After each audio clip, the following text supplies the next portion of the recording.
Tomás Molina Céspedes. Doctor, tenga usted muy buenas noches y bienvenido a nuestro programa por contar con su presencia. Bueno, mi agradecimiento al conductor de este programa por la invitación para poder dialogar sobre algunos temas que inquietan a nuestra comunidad. Estoy a su disposición, Jaime.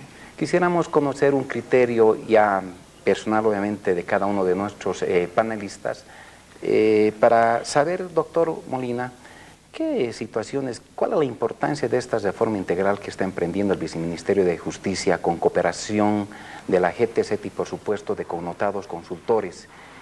¿Cómo podría trascender toda vez de que esta situación, doctor Molina, va a cambiar la conducta, el comportamiento, en todo caso, de muchos de nosotros y fundamentalmente de toda la sociedad boliviana? Este reto amerita, por supuesto, darle la importancia, toda vez que en algunas otras legislaciones o en otros contextos sociales se dice que después de la Constitución está el Código Penal, porque regula, por supuesto, el comportamiento y la conducta, y como que fueran las nuevas reglas para una convivencia pacífica, por supuesto, y cómo también emprender una nueva política criminal frente a una realidad tan objetiva que hoy en día se está dando en nuestro medio social, que es la criminalidad. ¿Cuál es su concepto, doctor Molina? Bueno, hace apenas unos días, en un acto solemne celebrado en la ciudad de La Paz, se ha dado inicio a la reforma integral del Código Penal con la presencia de eminentes profesores de Derecho de Bolivia y también de la comunidad internacional. Bienvenida esta reforma. Es necesaria la reforma porque hay una incongruencia. Resulta que nuestro Código de Procedimiento Penal actual fue publicado por primera vez hace 9 años, en 1999, y entró en vigencia 2 años después. Y resulta que ahora recién vamos a comenzar la reforma del Código Penal, cuando en mi concepto debía haber sido al revés. Primero se elabora la norma sustantiva y luego recién se diseña el procedimiento de aplicación de esas normas. Sin embargo, nosotros hemos comenzado al revés. Primero hemos aprobado un moderno Código de Procedimiento Penal y ahora recién, casi 10 años después, vamos a comenzar la reforma del Código Penal, que desde luego es bienvenida, es necesaria, porque ese Código Penal en algunos aspectos ya es obsoleto, tiene figuras que necesitan ser actualizadas. Por ejemplo, el Código Penal actual sigue hablando del juez de vigilancia, que es un simple inspector de cárceles, cuando el nuevo Código de Procedimiento Penal ya nos habla del juez de ejecución de penal, que tiene facultades jurisdiccionales, lo propio la ley de ejecución de penas, ¿no? Entonces, era y es necesario comenzar con esta reforma porque en realidad el Código Penal proviene de una época de un gobierno de facto, en 1972, cuando estaba de presidente el general Banzer. Luego, el año 97, hubo una reforma apresurada, pero lo que se quiere es compatibilizar este Código Penal con las nuevas leyes que tenemos. Llámese Ley de Ejecución de Penas, Código de Procedimiento Penal y el conjunto de leyes que ha aprobado la democracia en estos últimos años. Además, Jaime, es importante compatibilizar el nuevo Código Penal con los tratados, con los convenios que Bolivia ha suscrito con la comunidad internacional en materia de derechos humanos, ¿no? El año 72, cuando se aprobó el Código original, ¿no?, Bolivia aún no había suscrito muchos convenios. Entonces es necesario que comencemos la reforma del Código Penal para ofrecerle al país un moderno texto que se adecue a nuestra realidad. Es importante que nosotros no copiemos realidades ajenas. Bolivia tiene realidades propias y sus leyes penales tienen que reflejar esa realidad. Por eso que yo celebro la iniciación de esta reforma total del nuevo Código Penal. Doctor Molina, dada un poco esa visión que usted tiene respecto a que debería ser, por supuesto, primero la reforma del Código Penal y posteriormente, obviamente, la reforma al Código de Procedimiento Penal, para la población que nos hace un seguimiento permanente en este programa, no habrá ningún tipo de óbice, no habrá ningún tipo de observación. Lo que hoy en día estamos debatiendo, un nuevo texto constitucional, una reforma, no va a tener ninguna implicancia, digamos, posterior. ¿Hay la plena compatibilidad para llevar adelante esta reforma al Código Penal? Desde luego que sí. Este momento Bolivia vive una etapa de cambios, ¿no? Cambios no solamente en la estructura social, un gobierno que adopta medidas en beneficio de las mayorías nacionales. Ahí tenemos una masiva alfabetización, un masivo programa de vivienda, un masivo programa de salud, de carnetización. En fin, el país vive un momento de cambio indudablemente. Entonces, si vamos a hacer estas modificaciones en la sociedad, necesariamente tenemos que hacer modificaciones en nuestras leyes para que se adecúen al momento histórico actual que vive el país.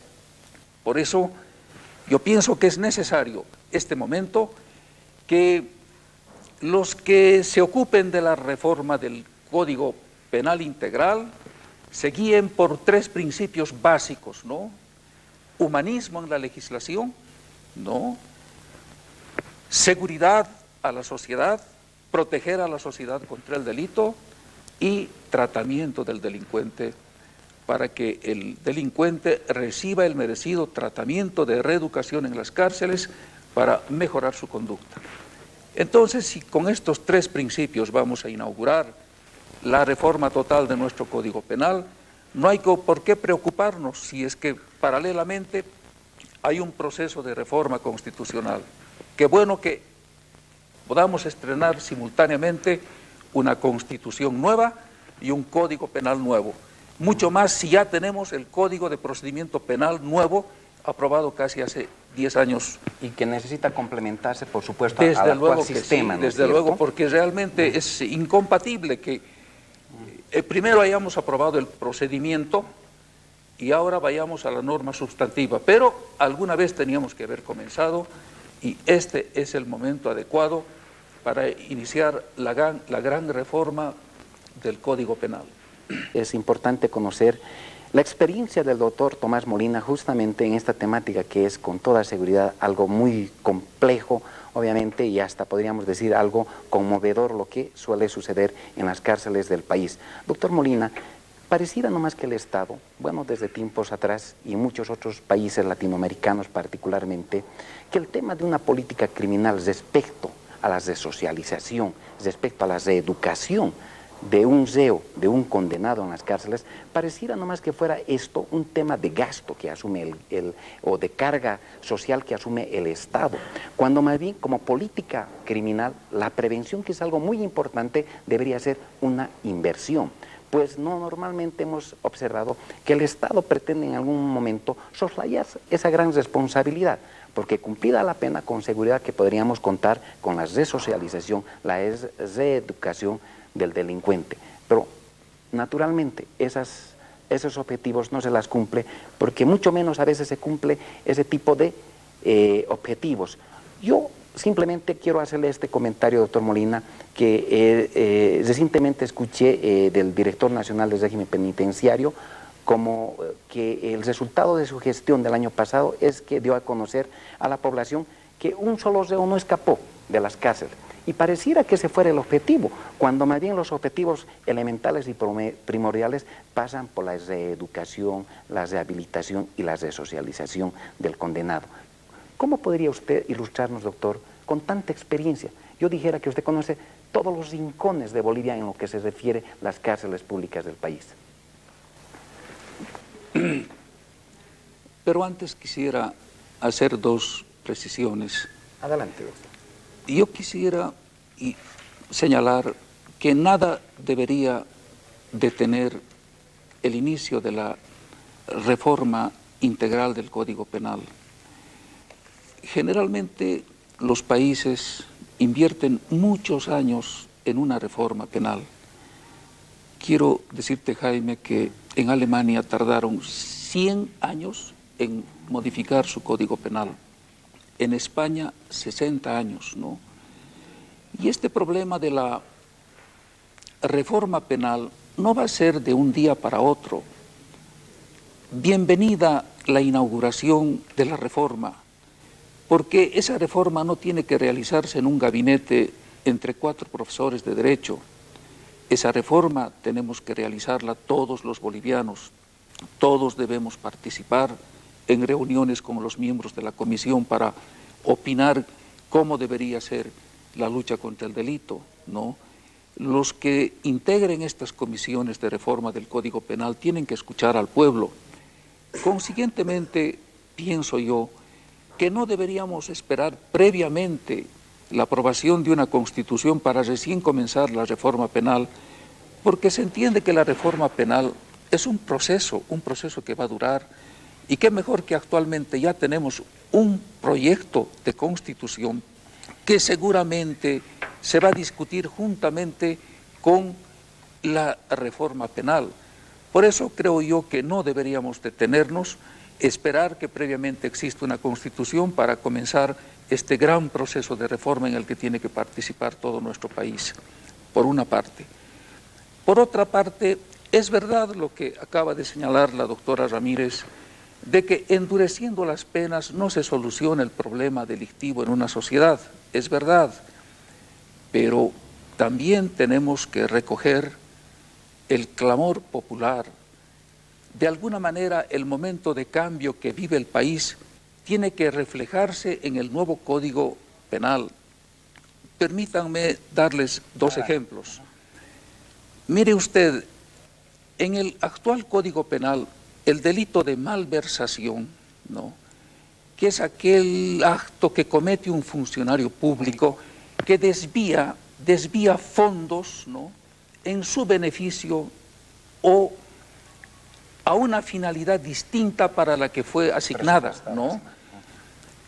Por ejemplo, un funcionario público que gasta los dineros destinados a la construcción de una escuela para dedicarlos a sus viáticos, para un viaje que va a hacer, ¿no?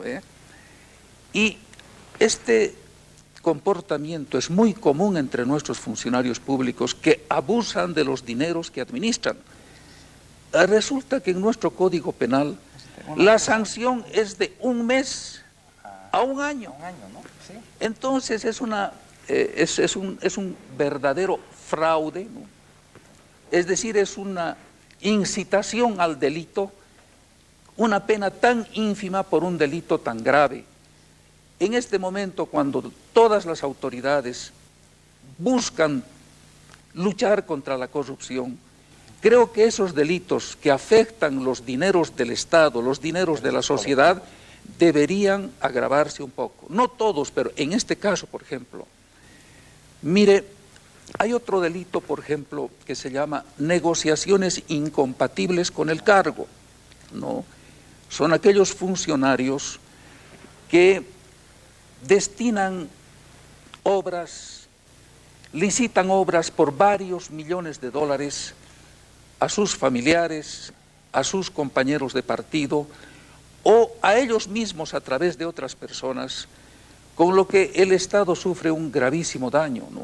Este es un delito gravísimo y sin embargo la pena es apenas de 1 año a 3. Y ustedes saben que nadie que tenga 3 años entra a la cárcel porque han desaparecido las penas cortas. Hasta los 3 años casi siempre no se entra a la cárcel con esta figura que tenemos que se llama la suspensión condicional de la pena, ¿no? Y me permito señalar otro punto más, ¿no? Algo que está muy sensibilizada la opinión pública con referencia al transporte público, ¿no?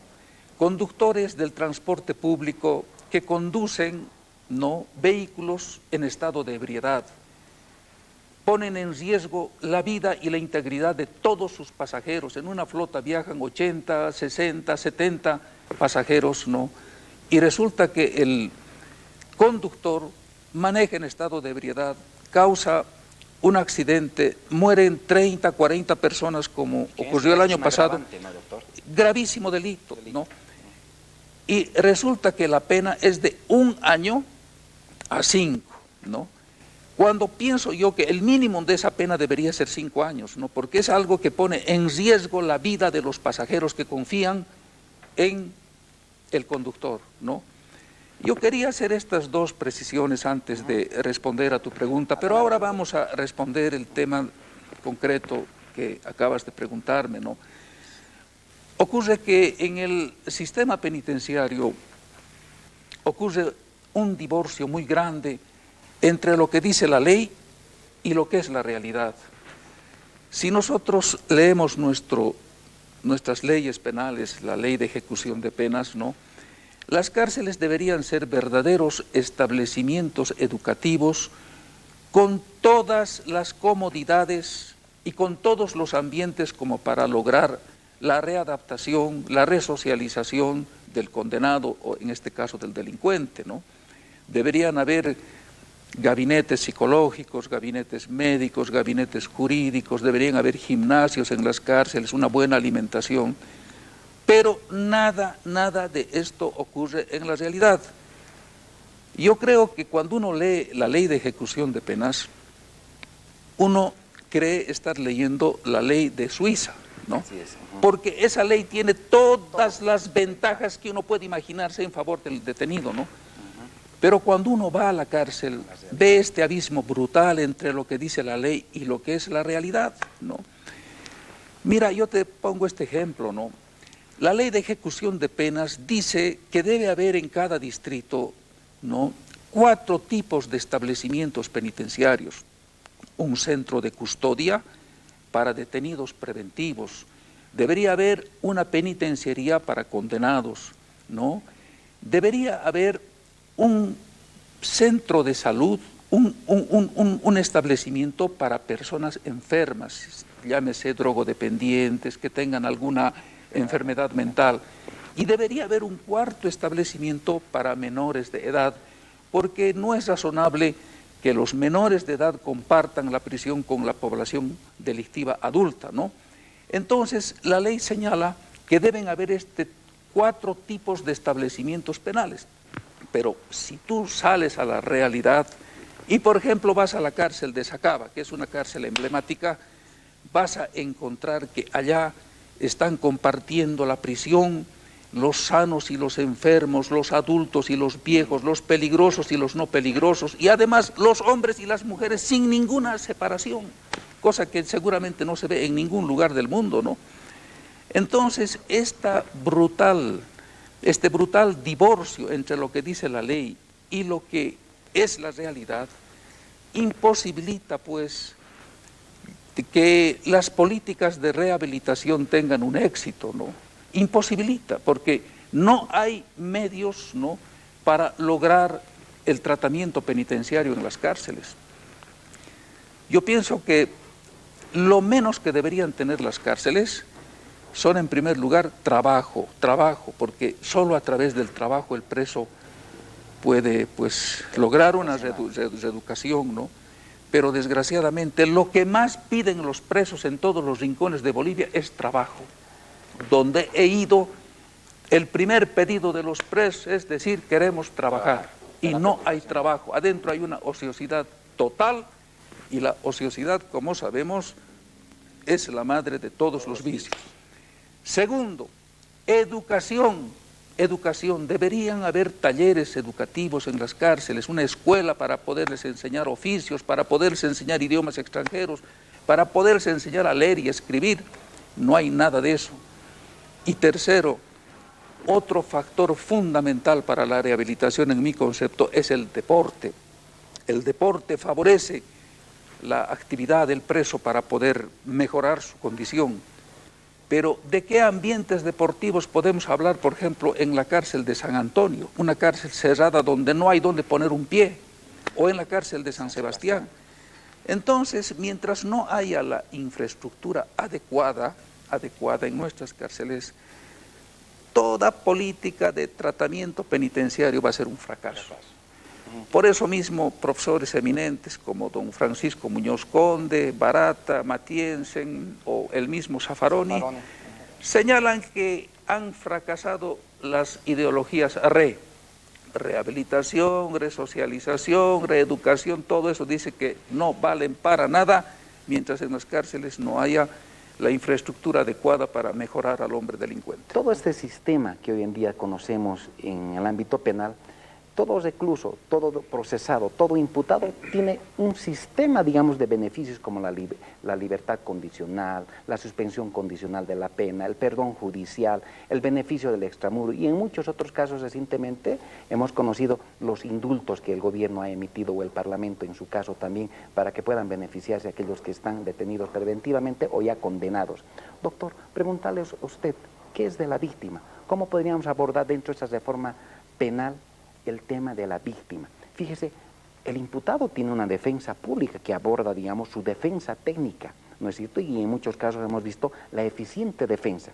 ¿Qué hacen? El recluso tiene un prediario, doctor, mínimo, pero tiene un prediario, por ejemplo. Pero ¿y qué de la víctima? Totalmente desprotegida. Eso es lo que la sociedad hoy en día se pregunta. ¿Cómo este sistema penal puede abordar conmovedor situación de las víctimas que están involucradas en delitos, doctor? Lamentablemente, la víctima en nuestro sistema está totalmente desprotegida. El delincuente tiene todas las ventajas frente a la víctima. El delincuente, el que infringe el pacto social, tiene incluso una oficina estatal que se llama Defensa Pública, que no estoy combatiendo, bienvenida, que le defiende gratis.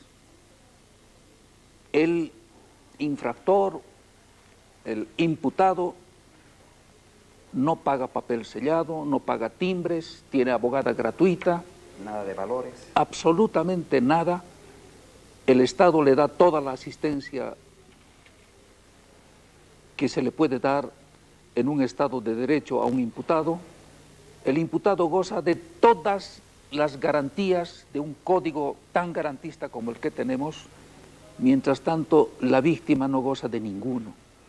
Por eso yo creo que en un tratamiento de igualdad, así como el Estado ha abierto una oficina de defensa pública para defender a los delincuentes, debería abrir una oficina para defender a las víctimas, gratuitamente, porque la víctima, además de haber sufrido un ataque en su persona o en su patrimonio, tiene que gastar dinero buscando abogados, pagando papel sellados, pagando una serie de servicios, peritos, en fin, y es una verdadera viacrucis para la víctima.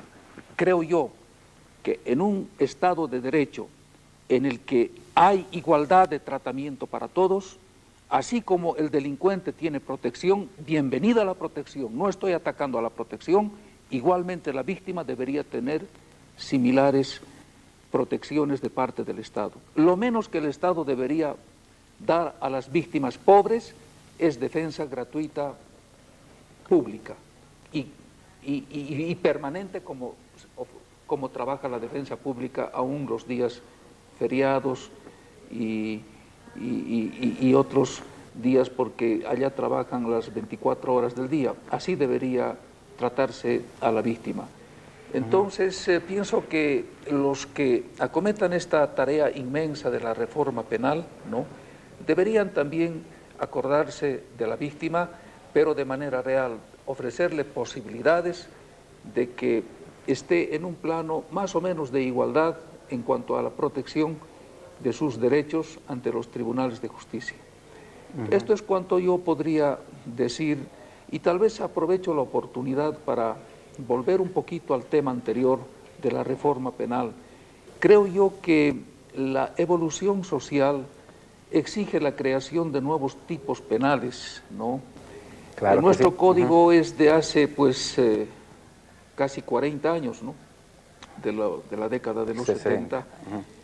Y la evolución social ha creado nuevos tipos delictivos, ¿no?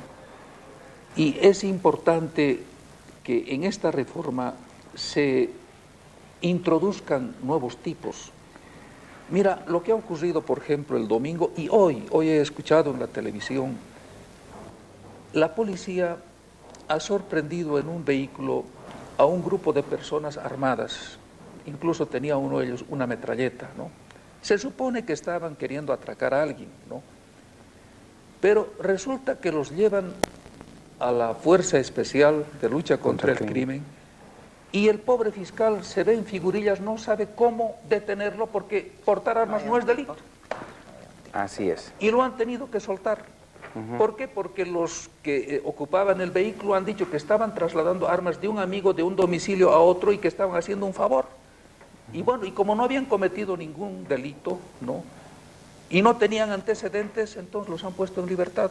Y además la ley no permite el arresto por más de 8 horas. Así es. Entonces, por eso mismo es importante la reforma penal para introducir configurar nuevas no conductas. solamente nuevos tipos penales, sino también para agravar algunas penas como las que yo he señalado. En el ámbito de la corrupción pública de la... Mire, por ejemplo, hay otro caso, ¿no?, que se ha popularizado. En los aeropuertos hay mafias organizadas que esperan a los turistas, sobre todo. Les ofrecen un taxi, ¿no? El turista o el ciudadano desprevenido sube a ese taxi, ¿no?, y en el trayecto es atracado. Y peor si tiene una tarjeta de crédito. Lo golpean cruelmente hasta que la víctima les informe el número de su PIN y luego vacían su cuenta bancaria. Entonces, por ejemplo, es una figura delictiva nueva que tiene que entrar en el nuevo código. Porque actualmente, ¿cómo se ataca este asunto? Se ataca por el lado del robo agravado. Pero el robo agravado tiene otras connotaciones, ¿no? O no, tampoco no es secuestro, porque el secuestro es cuando uno detiene a una persona contra su voluntad y pide rescate por su libertad. Pero en este caso, a quien lo están extorsionando es a la propia víctima en ese momento. Le están golpeando para poderle sacar todo el dinero que tiene de su cuenta bancaria, ¿no? Entonces yo insisto en que es bienvenida la reforma integral del Código Penal. Fíjese que nosotros que tenemos, digamos, una tecnología algo ya similar, dada la globalización de la tecnología, vemos todos los medios de comunicación del mundo y hemos podido observar, por ejemplo, de que en los antecedentes o en el prontuario, llámese así, del actual presidente de los Estados Unidos, 7 veces arrestado por conducción peligrosa en estado de ebriedad. Recientemente se conoce que la candidata a la primera magistratura de los Estados Unidos, Hillary Clinton, una vez ha sido también arrestada por conducción de vehículo en estado de ebriedad. Muchas de estas situaciones se configuran en nuestro contexto social, pero que quedan prácticamente en la impunidad. Es importante abordar en esta reforma del Código Penal un capítulo especializado o una ley especial respecto a las faltas y contravenciones, porque prácticamente hemos hecho culto nosotros de la inobservancia de la ley, doctor. Vemos cómo las personas hoy en día, para decir algo mucho más práctico, un semáforo que está en rojo, todo el mundo prácticamente pasa. Peor si nosotros que alguna vez conducimos vehículos, somos impulsados por los vehículos del transporte público que pasemos prácticamente. ¿Cómo abordar esta temática de que deberíamos sancionar estos delitos o contravenciones en su caso y faltas por un juzgado, ya sea policial, por un juzgado, digamos, sumarísimo que aplique sanción? Sí, tenemos mucho que hacer en el tema penal. Esto que tú mencionas, ¿no?, el abuso de los conductores de conducir en estado de ebriedad, ¿no?, es un peligro inminente para los que están viajando en el vehículo y para los que están transitando por la calle. Entonces, yo me refería hace un momento a este tipo penal que está actualmente en nuestro código, ¿no?, y que debería merecer un mejor enfoque, ¿no? Y en mi concepto, creo yo que se debe elevar un poquito la pena para que sirva incluso como una prevención, porque, Jaime, una de las finalidades de la pena, ¿no?, la pena tiene 3 finalidades: castiga, previene y rehabilita, ¿no? Una de las funciones de la pena justamente es la prevención. Si quien está en un vehículo y participa en alguna reunión social sabe que puede ir a la cárcel por unos 5 años por conducir en estado de ebriedad, o un conductor que está llevando pasajeros de un en él es invitado por alguien para servirse bebidas, sabe que va a recibir una pena, ¿no? Entonces, con toda seguridad, ¿no?, va a pensar 2 veces antes de beber. Pero en las actuales circunstancias, cuando la pena mínima es 1 año, ¿no?, eso no disuade a nadie. Así es. Yo creo que no solamente se debería tratar eso en el Código Penal, sino también en el reglamento de tránsito, ¿no? Hay otra falta que realmente está aterrorizando a las ciudades, el excesivo uso de la bocina. Nadie respeta la paz ajena, tocan bocina con todo motivo, seguramente es el país donde más se escucha los bocinazos, ¿no? Esto también debería ser regulado. Pero ya que hemos tratado este tema y también el de las cárceles, y creo que estamos próximos a terminar, quisiera 3 precisiones sobre este importante tema carcelario, ¿no?, que la doctora Ramírez conoce la situación. Una de las grandes falencias del sistema penitenciario es la inexistencia de una policía penitenciaria especializada. En todo el mundo, salvo en el África, los policías que cuidan las cárceles son especialistas, trabajan solo en las cárceles, ¿no? Incluso dentro de esta carrera hay diferentes especialidades. En Chile, por ejemplo, la policía que cuida el orden, la seguridad, son los carabineros de Chile. Y los que cuidan las cárceles se llama la Gendarmería Nacional, ¿no? Entonces yo creo que es hora de profesionalizar a los policías que vayan a trabajar a las cárceles, porque además es un trabajo mucho más difícil, riesgoso, ¿no? Y no como ahora, que van para trabajar temporalmente, y algunos de ellos, pues esto yo lo conozco, sobre todo en Palmasola, ¿no?, cometen actos gravísimos de corrupción porque saben que no van a trabajar mucho tiempo.